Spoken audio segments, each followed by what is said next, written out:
Hey there, everybody. Welcome to another edition of What's Hot with Sea Tranquility. I'm your host, Pete Pardo, publisher and CEO of SOT.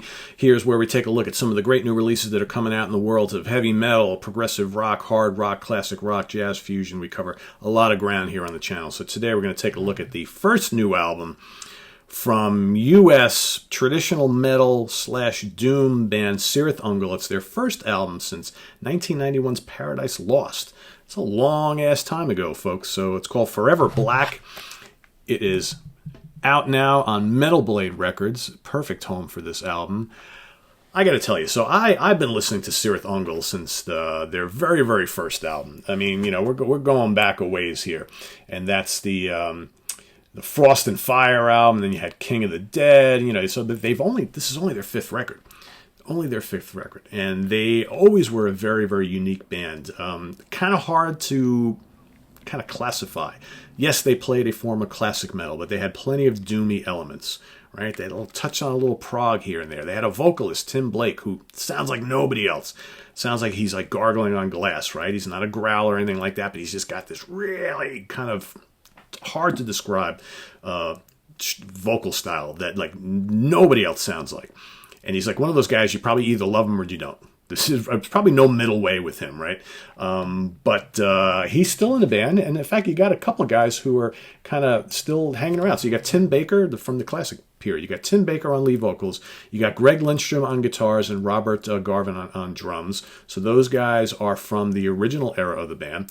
Then you've got Jim Barassa on guitars and Jarvis Leatherby on bass. So those are the two newer guys, but they've both been in the band for a few years. So Cirith Ungol basically came back and reformed back in 2016. So here we're going on year number 4 of them being back together, and they finally put together a new album. And quite frankly, as much as I love those, especially those first 3 albums, this very well might, King of the Dead is a pretty damn special album, but this might be the best album they've ever done. It is that good. And the production, it's just, some of the production on some of the early albums are a little bit muddy, very kind of its time, and it needed to sound that way. But this sounds massive. The guitars are just larger than life. All right, you got tremendous riffs on here, whether it's the speedier songs or the kind of slower, doomier fare. It starts off, you got the quick little interlude to kind of start things off, and then you got Legions Arise, and you got that gravelly roar from Tim. It's a pounding heavy track. You've got the Frost Monstream, another great song. The Fire Divine absolutely kicks ass. Epic riffs. All right, Stormbringer, just doomy. It's melodic. It's absolutely crushing, okay? Fractus Promissum, another killer song. Nightmare, venomous vocals, killer guitar playing. Before Tomorrow, a little slower, a little more atmospheric, still great. And then the closing title track, Forever Black, just immense. The guitar work is stellar. Just blistering leads, occasional use of wah-wah, right? Just and the riffs between the two guys, just one. It's like a cavalcade of rifforama.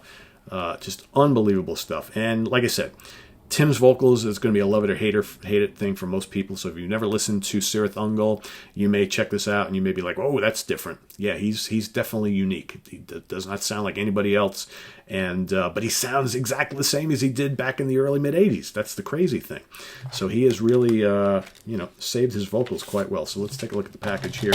So here's the booklet. So again, you got a Michael, what's his name? Michael Whelan did the cover art. He's also worked on their earlier albums as well. Great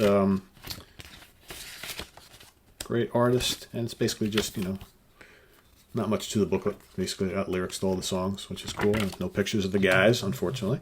But very, very cool stuff. Like I said, Metal Blade Records. And one of those albums that the more you listen to it, the more you love it.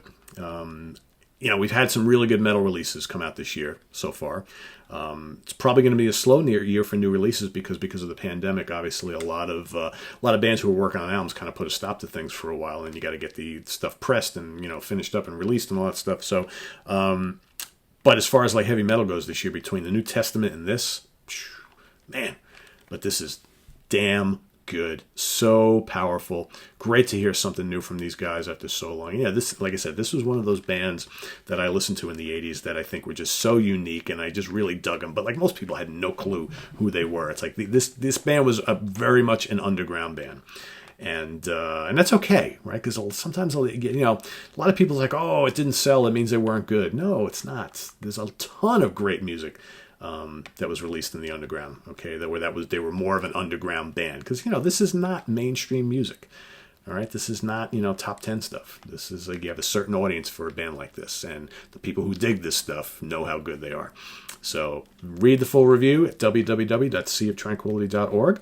Visit us on Facebook. Check us out on Twitter. Of course, we're here on YouTube all the damn time. More coming, right? Tomorrow we've got 2015 favorite album of the year, so that's something to look forward to tomorrow morning.